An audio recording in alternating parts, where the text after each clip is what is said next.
કેન્દ્રના બજેટ પર ઈસુદાન ગઢવીની પ્રતિક્રિયા સામે આવી છે। બજેટમાં ગુજરાત સાથે ભારોભાર અન્યાય થયો તેવી વાત કરવામાં આવી। સરકારે બિહારની ચૂંટણીને ધ્યાનમાં રાખીને બજેટ રજૂ કર્યું। ખેડૂતો માટે અને શ્રમિકો માટે કોઈ છૂટ આપવામાં નથી આવી। આ પ્રકારની વાત ઈસુદાન ગઢવીએ કરી છે। આ સાથે તેઓએ વધુમાં જણાવ્યું કે પેટ્રોલ ડીઝલને જીએસટીમાં સમાવવાની જરૂર હતી। સરકારે ખૂબ જ નિરાશાજનક બજેટ રજૂ કર્યું છે। કેન્દ્ર સરકારે જે બજેટ પેશ કર્યું એમાં ગુજરાતને ભારોભાર અન્યાય કરવામાં આવ્યું છે। આગામી સમયમાં બિહારની ચૂંટણી છે તો હવે યાર ચૂંટણીલક્ષી બજેટો થવા માંડ્યા। સ્પેશિયલ બિહારને વધારે ફાયદો કરાવીને ગુજરાતે શું તમારો અપમાન કર્યું છે? ગુજરાતે તમને ભારોભાર મત આપ્યા છે।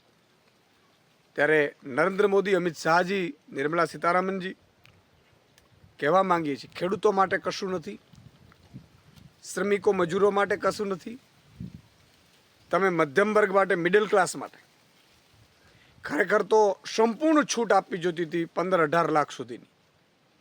એમાં પણ તમે જે છૂટ અત્યારે મોંઘવારીની દ્રષ્ટિએ હોવી જોઈએ એટલી પણ નથી।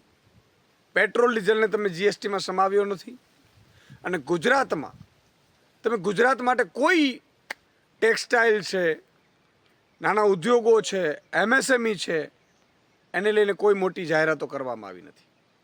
આ બજેટ ખૂબ જ નિરાશાજનક છે। આ બજેટ માત્ર ને માત્ર બિહારની ચૂંટણીલક્ષી છે। એ દુઃખદ બાબત છે કે કોઈ એક પર્ટિક્યુલર રાજ્ય માટે ચૂંટણી આવે છે એટલે ત્યાં ઘી કડા આપી દેવાના। આવી રીતની રાજનીતિથી સમગ્ર દેશનો વિકાસ નહીં થઈ શકે। આજે ગુજરાતનો ટેક્સટાઇલ ઉદ્યોગ હોય, તમે જુઓ મોરબીનો સિરામિક ઉદ્યોગ હોય, ડચકા ખાઈ રહ્યું છે। ખેડૂતો એના માટે એમએસએમઈ, ખેડૂતો માટે એમએસપી, આ બધામાં કોઈને હરખાવા જેવું આ બજેટ નથી।